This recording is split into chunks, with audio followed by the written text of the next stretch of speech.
গাণিতিক গড় বা সাধারণভাবে গড় নির্ণয় শিখব। তো গড় নির্ণয়ের একটি সূত্র রয়েছে, সূত্রটি হলো 1/n into sigma fi xi। এই সূত্র দিয়ে আমরা বিন্দু মাসির দোকান অর্থাৎ অষ্টম শ্রেণীর গণিত বইয়ের 217 পৃষ্ঠায় নতুন কারিকুলামের যে বই আছে সেই বইয়ের 217 পৃষ্ঠায় একটা ডেটা দেওয়া আছে গত মাসে বিন্দু মাসির দোকানের প্রতিদিনের লাভ। আমরা এইটার গাণিতিকভাবে গড় নির্ণয় করব। সাধারণ যে গড় আছে আমরা সেই পদ্ধতিতে এইটার গড় নির্ণয় করব। তো এটার গড় নির্ণয়ের জন্য আমাদের হচ্ছে একটা সারণী দরকার। সারণীটা মূলত এরকম হবে: লাভের পরিমাণ, দিন সংখ্যা, fi xi। লাভের পরিমাণ হচ্ছে xi, দিন সংখ্যা মানে এই লাভ কত দিনে করেছে সেইটা হচ্ছে fi, আর হচ্ছে তোমার এই দুইটার গুণফল fi xi।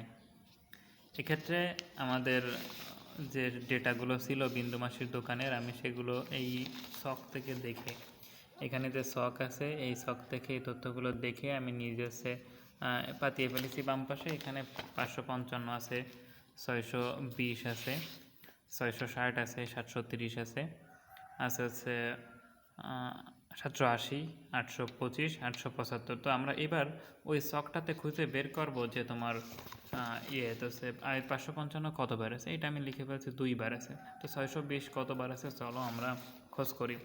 620 আছে 1 বার, 2 বার, 3 বার, 3 বার, 3 বার, 3 বার। 620 আছে 3 বার, সরি 3 বার নয়, আরও একবার আছে 4 বার আছে 620। তো আমরা এখানে লিখে ফেলি যে 620 আছে 4 বার। বাকিগুলো এভাবে আমরা লিখে ফেলবো যে এখানে 660 আছে কতবার, তারপর কত 730 আছে কতবার, এরপর কি আছে যে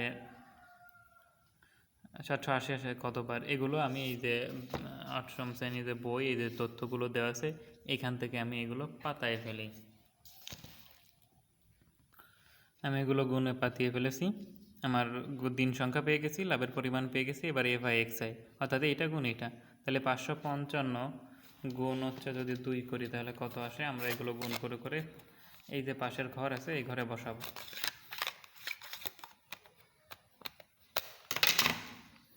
তো ক্যালকুলেটরে যদি আমরা গুণ করার চেষ্টা করি 555 গুণ 2 তাহলে আসছে 1110।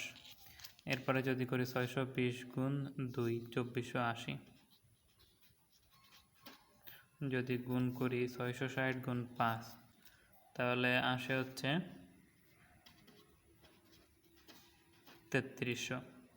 বাকিগুলো গুণ করে আমি এভাবে বসায় দিই।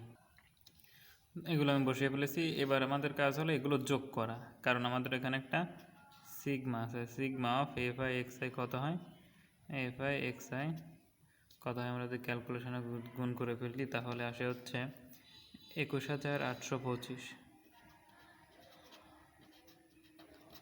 21825। এবার আমাদের কাজ হলো সূত্র বসানো। আমরা এই সূত্র পাইছি যে গত মাসে বিন্দু মাসির চায়ের দোকান থেকে গড় লাভ হয়েছে, এগুলো তোমরা লিখে নিবে। 1/n, 1/n হচ্ছে গণসংখ্যা, এখানে হচ্ছে দিন সংখ্যা, fi xi হচ্ছে আমরা এখানে অলরেডি পেয়ে গেছি। তাহলে আমি মানগুলো বসাই, তাহলে 1/30 গুণ fi xi হচ্ছে 21825। এটা ক্যালকুলেশন করলে আসে কত, আচ্ছা যদি ভাগ করা যায়, ভাগ করলে আসে 727.5